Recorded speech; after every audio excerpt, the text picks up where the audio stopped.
नमस्कार शेतकरी बांधवांनो, कांदा उत्पादक शेतकरी बांधवांसाठी आताच्या क्षणाची सर्वात महत्त्वाची आणि मोठी बातमी कांदा भाव संदर्भातील शेतकरी मित्रांनो, कांद्याच्या भावात आणि निर्याती संदर्भातील काय महत्त्वाची अपडेट आहे आणि कांदा खरेदी संदर्भातील नाफेड आणि एनसीएफचा घोटाळा संदर्भातील महत्त्वाची अपडेट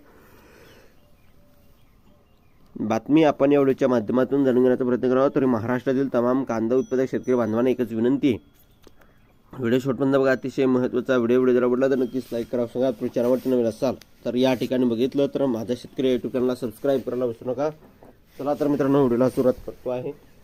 जसं की तुम्ही या ठिकाणी स्क्रीनवर बघत आहात, निर्यात शुल्क आणि कांदा खरेदी घोटाळ्यामुळे सरकारवर टीकेचे झोड, कांदा प्रश्नी केंद्र सरकारचा हस्तक्षेप, तसेच गत रब्बी हंगामात भाव स्थिरीकरण निधी योजनेअंतर्गत कांदा खरेदीमध्ये मोठा गैरव्यवहार झाला आहे।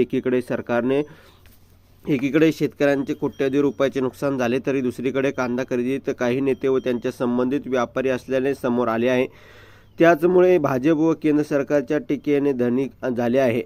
त्यामुळे लोकसभा निवडणुकीचा फटका बसूनही केंद्र सरकार ही बाब गांभीर्याने घेत नसल्याने पक्षाच्या प्रामाणिक काम करणारे भाजप पदाधिकारी व कार्यकर्ते अस्वस्थ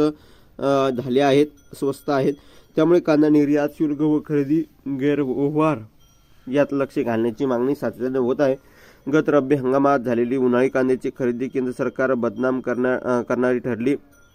किमान निर्यात मूल्याची आडकाठी काढली असली तरी 20% निर्यात शुल्कामुळे निर्यातीला अडसळ कायम आहे। त्यामुळे केंद्राने निर्णय घेऊन दिलासा द्यावा अशी मागणीला जोर धरत आहे। केंद्रीय कृषी मंत्री शिवराजसिंह चौहान नाशिक दौऱ्यावर असताना भाजपचे शहराध्यक्ष प्रशांत जाधव, किसान मोर्चा नाशिक महानगर अध्यक्ष बापूराव पिंगळे, सुनील केदार आदी पदाधिकाऱ्यांनी हा विषय त्यांच्यासमोर मांडला आहे।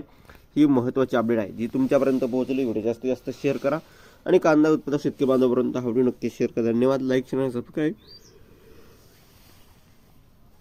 कमेंट करायला विसरू नका। तर भेटूया पुढे, तोपर्यंत थांबतोय। जय महाराष्ट्र, जय श्रीराम।